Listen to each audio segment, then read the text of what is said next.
Hello, my name is Tucker Johnson, and I am your host today as we experience NIMSY Live together. We're going to be talking about the latest and greatest in translation, localization, internationalization, culturalization, and all of that fun stuff global companies need to delight their international customers, or at least to not piss them off too much. On this program, we invite guests who like to have fun and also who have some value to add for our audience of globalization professionals. I'm always eager to provide a platform to those with a good story to tell or a good data set to share. So let us know if there are any topics out there you'd like covered or guests you would like us to reach out to for future episodes.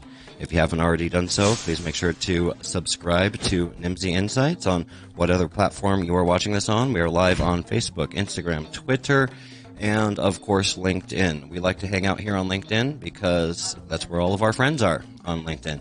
However, there have been some recent algorithm changes to the LinkedIn, so our events are not going out to as wide of an audience as we would like to. So you can help us with that by sharing, subscribing, commenting.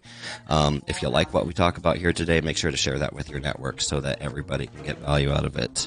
One quick plug here. Let's go to my magic wheel of plugging and see what we're plugging today. We're plugging multilingual television. If you like this, if you like video content, if you like audio content, go check out MLTV. It's Multilingual Media's YouTube channel, and we have all sorts of good programming over there for localization professionals, from long-form content to short, quick snippets. There is certainly something for everybody over there. Also, make sure to check out Multilingual Mercantile if you have not done so already. This is our shop. If you want some of the cool hats, coffee mugs, sweatshirts, apparel, iPhone cases, you want to show your pride for the industry, show your support for Multilingual Magazine and all the hard work that those guys are doing over there, head on over to Multilingual Mercantile and use discount code NIMSYLIVE at checkout for a 25% discount. Now, a quick introduction to the platform here. Like I said, we are on LinkedIn. You have these comments. You can comment, you can chat, and we'll bring your chats up on screen here if we can. I'm not sure if that functionality is working today. You can also hit those reaction buttons as many times as you like. So if you see something that you like, make sure to show your support down there in the reaction buttons. Now, today, without further ado, I'd like to introduce our guest here. Today we have Dr. Salvatore Giammarresi, also known as Salvo, which is how I know him. Salvo's resume reads like a dream list of companies I'd like to work with. He has served as Senior Director of Content and Globalization at PayPal. He has served as Senior Director of Localization Engineering at Yahoo, Vice President of Products at HomeGain.com, Director of International Product Management at HomeStore.com, Localization and Program Manager as well at Kana and at Electronics for Imaging. However, today, of course, he is at AirBnB leading their globalization program there, working directly with the C-suite to influence global strategy and ensure that Airbnb is continuously innovating for their global hosts and for their guests alike. Salvo, welcome to the show. Thank you for having me. Thank you for making time for us today. And we're gonna go easy on Salvo today. I'm gonna go easy on Salvo today. The poor guy is suffering from a bad case of the man flu, which is something that I know very well. So we're gonna try to get in and out of here. You got some big news for us. We're gonna share that. I'm gonna ask you a few questions, but we're not gonna dwell on it too much. Awesome. So really quickly, though, the last thing I need to introduce here is, of course, chat, you guys, the most important guest here today. So make your voices heard, speak up in chat. We can try to get to those chats, but like I said, Salvo's got a very busy schedule, and we thank him very much for making time with us today. To give us a quick intro about what we're talking about today, Airbnb recently announced with their winter release this morning, embargoed until 8:15 this morning, a suite of new expanded services. Among them is a new translation engine to improve guest and host user experience. This, of course, was part of a wider release representing a bunch of new features and programs, but of course we are interested in the impact on global and cross-cultural aspects of it. If you haven't already done so, there is a write-up to check out from Multilingual Media. That's multilingual.com. And I'm actually going to let our colleague Mario Line talk a little bit about that. And I am the publisher of magazines. After this LinkedIn event, please navigate to multilingual.com to learn more about Airbnb's new translation engine, as well as the other information that we talk about in this event. If you wanted to stay up to date with more news items like this that are related to the language services industry, make sure you sign up for our weekly digest on multilingual.com. Did I say multilingual.com? Go there. Thanks. Thank you for the shameless plug. We call that cross-promotion here. So the basics of it, if you haven't read the article already, the translation engine is designed to provide homeowners and guests a seamless experience in more than 60 languages through a sophisticated machine learning process. By automatically translating listing descriptions and reviews, Translation Engine removes the need for click-to-translate buttons, which they had previously, providing a simpler and more intuitive experience for all Airbnb users. Italian LSP Translated worked with Airbnb to create a custom solution using the My-Memory machine translation engine with the support of highly skilled human translators to enable the technological breakthrough. Although no figures were disclosed, the volume of translations, well, we're going to see what we can do about that. Put Salvo on the hot seat, see if we can get some figures disclosed. The volume of the translations involved in this effort would place this contract among the largest in the history of the language services industry. So this is a big deal, and I want to stop reading and talking and let my guest talk a little bit here, Salvo. But tell us a little bit about this exciting new program that you're leveraging. You're rolling out with your partner, with your supplier, Translated. You're rolling out a system to translate just a bajillion words and to do it well. Machine translation, of course, is a component of that. But in your own words, can you describe the program a little bit? Absolutely. So this is a big deal. Before on Airbnb, like on many other apps, we would globalize the application, and so your UI was in your locale, but user-generated content isn't, and was presented as is, and then users had to click on a button to see that content in their locale. With Translation Engine, we removed that, and so now, without friction, any page you go to, any content you want to see on Airbnb, it's in your locale. We believe this makes it easier to connect. Guests will connect better with homeowners, and you will see all the information you want the way you want it. That's the idea. Easy idea. Of course, it's hard to implement, and we were at it for a while, but we're delighted that today this is out. So how is this different than just standard translation processes? When we're talking about translating user-generated content, previously you had a click-to-translate button, and now it's just automatically translated for you based upon the user's defined languages. What was the decision process that made you go there? What was wrong with the click-to-translate button? So the user content is, you could argue, some of our most valuable information on our pages, right? In our app, it's reviews, it's titles, it's insights about a home you want to stay in, and that is key information. And it was not as easy to get to that information. We believe we need to make our website available for everyone, no matter where you live, and this is what we did. In the industry, what we were doing is what all other companies do: is you globalize your own content, and then content that you don't write, you give a button, and you take action from that point on. We believe we could do better. Airbnb is all about connecting people. And we believe connecting people implies all the information should be available to you the way you want it.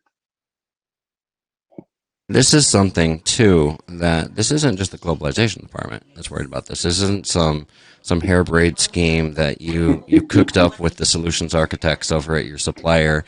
This goes to the top, right? This This is a conversation that even the CEO himself was involved with. Brian Chesky, the CEO of Airbnb, was actually directly involved with the strategy. He worked closely with him to set that strategy, and support from senior management, particularly from the C-level and from CEOs, is something that a lot of programs in your situation struggle with. Why? Why was this something that garnered such attention at the higher levels of your organization?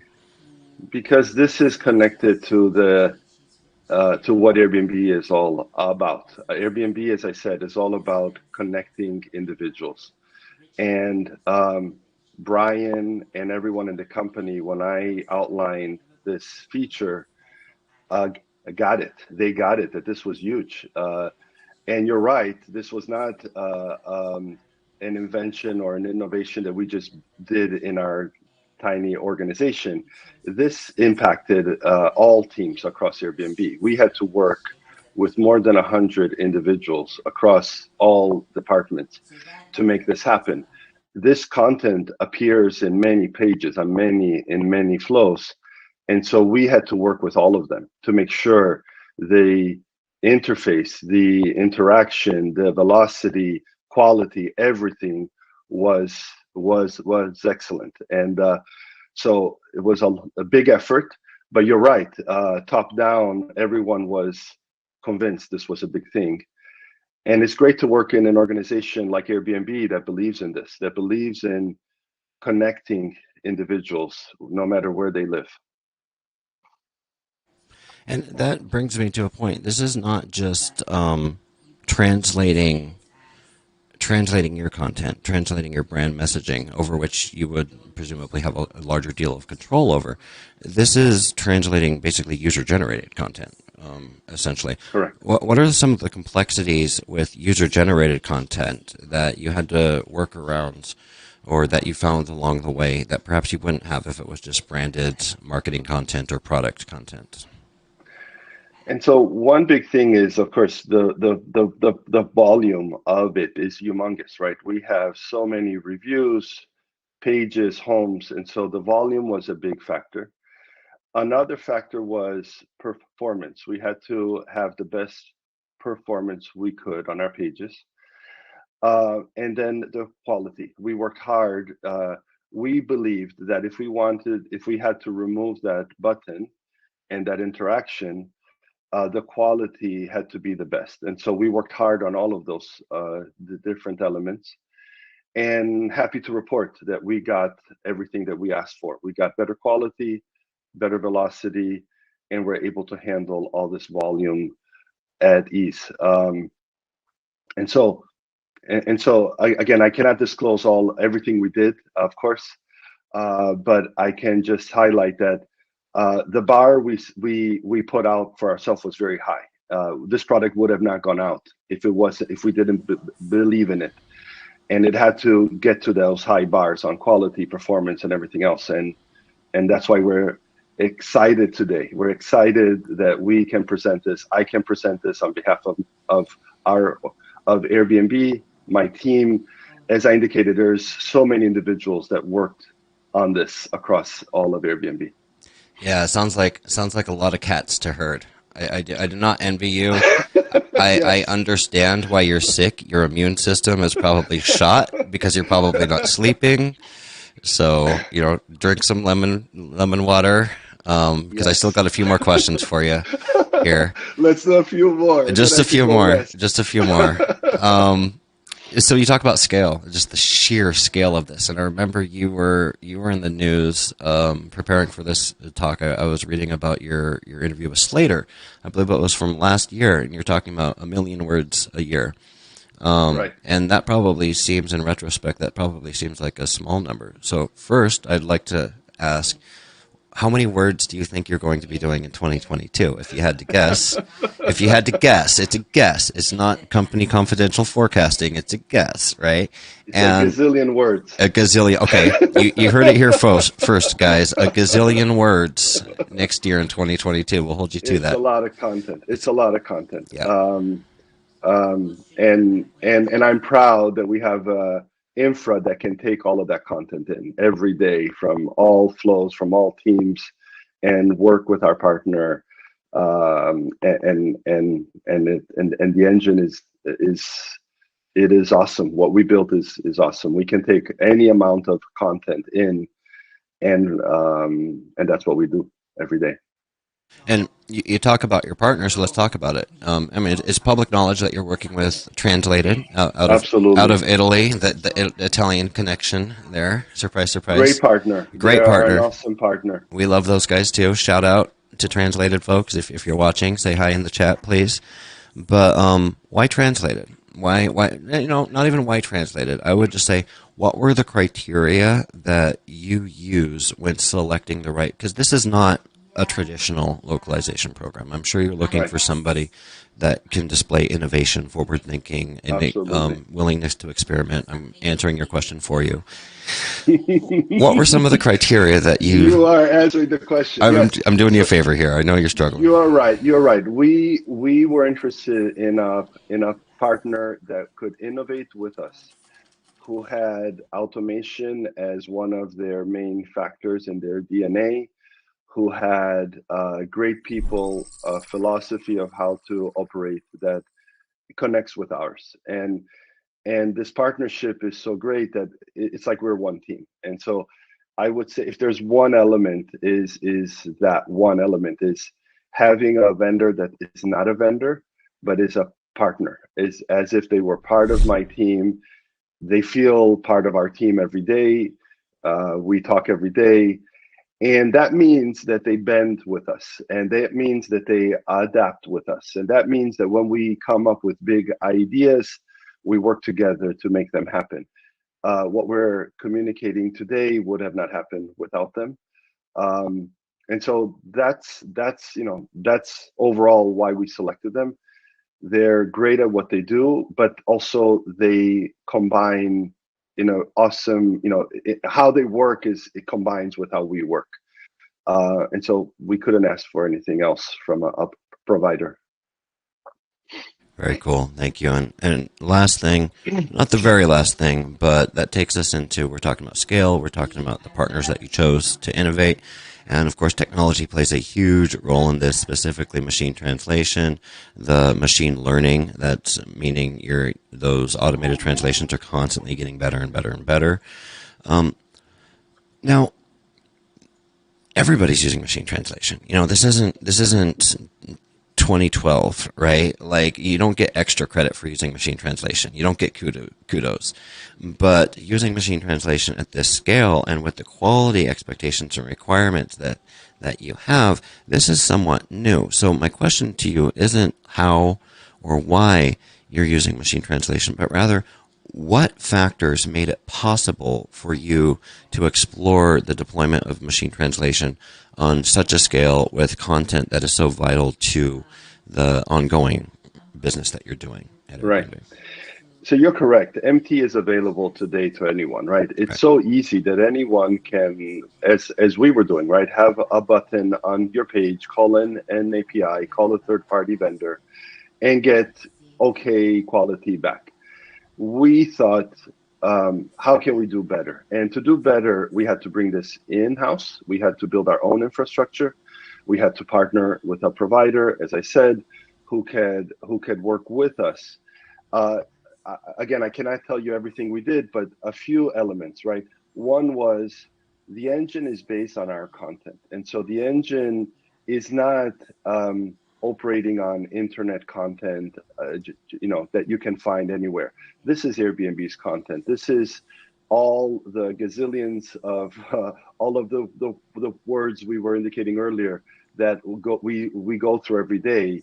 This engine has them in it. And so thanks to that, it's out of the box. The quality is better, and it gets better as time goes by because we continue doing this every day. That's one part of the innovation. The other part of the innovation, I would say, is the interaction you have, right? To remove that button, which appears something easy to do, well, there's a lot that we had to do that is not obvious, so that we know who you are, which pages you're going to, what to display, what's your country, what's your preferred locale. all of that had to happen, and that's the work our team did inside the company. And so it's a combination of all of those things and others that I cannot go into Mhm. that allowed us to do this. So you're right, MT is available to everyone, but MT with quality and velocity, as I said, and volume, that's not available to everyone.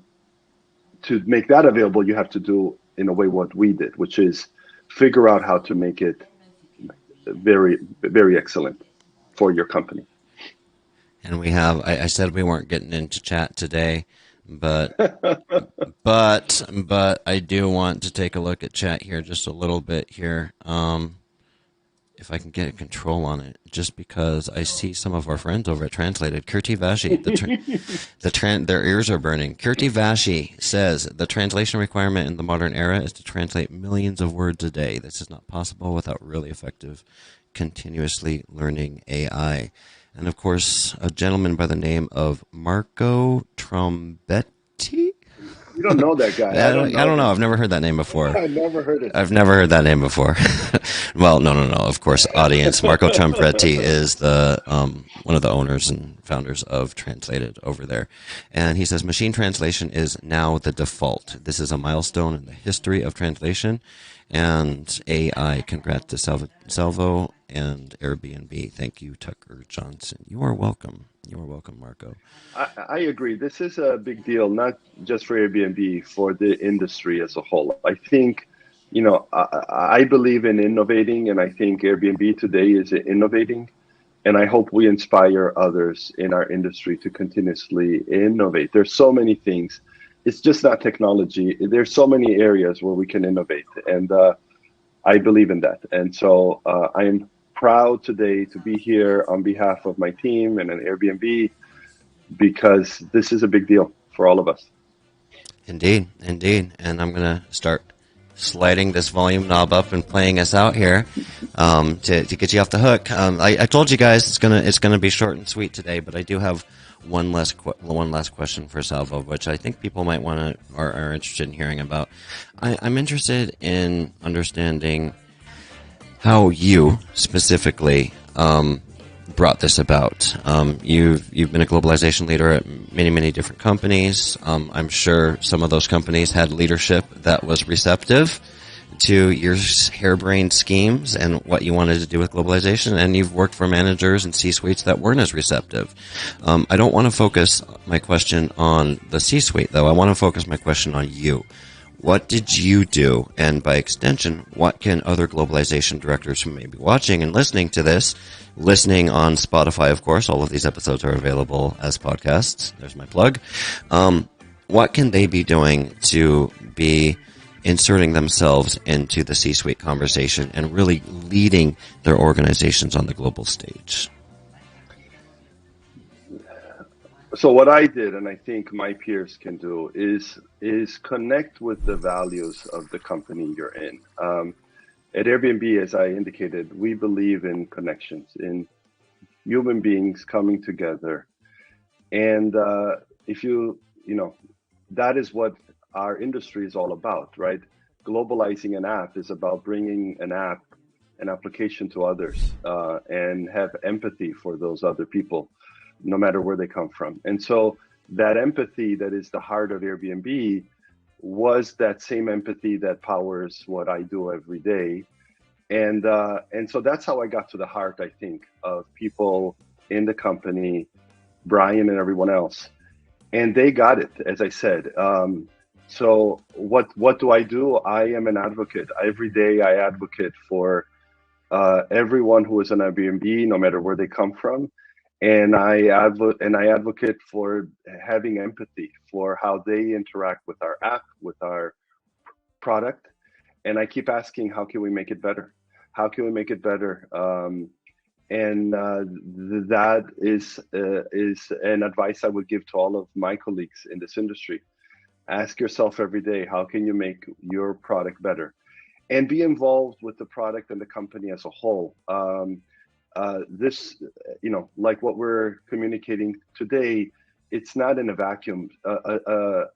And innovation this big happens because you're connecting across functions, across teams. And so that's what I would recommend. That's what I do every day. And then, of course, then there's another element, and I'll end here, which is create an environment for people in your team to deliver what they on their expertise. Right. That's a big element of what I do every day. I oversee my team. I set directions. I set visions. I remove blockers. But then there's a team that every day works hard every day. And my job is to coach them, is to make sure they can work every day and be delighted in their job. And thank you. Thank you for bringing that up, because it's easy to talk about technology and artificial intelligence and processes, but at the end of the day, we get into this industry and we stay in this industry because we love people. This is an industry about people. It's an industry about connecting people. And this is just one new step for Airbnb, and I firmly believe you're going to be pioneering the way for other companies, particularly those that deal with large amounts of user-generated content, into not just being able to communicate with your guests, with your hosts, with your users, but to facilitate communication between your guests and your hosts and your users. Build those communities, communities without borders, essentially. Absolutely. So with that, ladies, gentlemen, chat, we are out of time today. So if you've enjoyed this Nimdzi Live experience, then please join us next time when we have, who do we got coming up next time? We've got, oh yes, Dr. Joan Palmiter-Bajorek. I think I know how to pronounce her name, but I'm going to be talking to her on Thursday, and it's going to be a lot of fun. She is the founder of Women in Voice, which is a global organization supporting women in voice and audio-related industries. It's going to be an excellent conversation. We're talking about inclusivity, accessibility, the future of voice, the current state of voice, all things voice, women in voice. Go Google that right now if you want a heads up. Otherwise, sign up and join us live on Thursday. And, of course, next week we have Jonas Ryberg from Pactera Edge, and we're going to be talking about merging artificial intelligence with customer experience principles to create memorable experiences for all your global customers. So, with that, I appreciate our guests, Salvo Giammarresi. It was awesome being here. Very good being here, Tucker. Yes, thank you for making time from us. You can go take a nap. Thank you. But we really appreciate you spending time with us here at Nimdzi and prioritizing that for us today. So, everyone, show your support in chat for I used to have a button for that, but I'm not going to mess around with it. Show your support in chat for Dr. Salvatore Giammarresi. We appreciate him. We appreciate all of the people here at Nimdzi Insights who are outside of Nimdzi Insights in our industry that help us with industry research. If you want to find out more about the localization, globalization industry, head on over to nimdzi.com. We have a lot of publicly available research, a lot of resources available for you, whether you're just getting into the industry and trying to learn everything you can, or whether you're an industry veteran looking for a new perspective on things. And finally, I appreciate you, the audience, who are joining us live today. Like I said, LinkedIn events, the algorithm got updated. They're doing funny things. They're doing funny things with us. So 2 weeks ago, we were getting 300 sign-ups, and today we have more people signing in, logging into this event than signed up for this event. So whatever we're doing, we're winning the algorithm, and that's all because of you. Appreciate everybody down there in chat, and I look forward to next time. Until then, have a great day.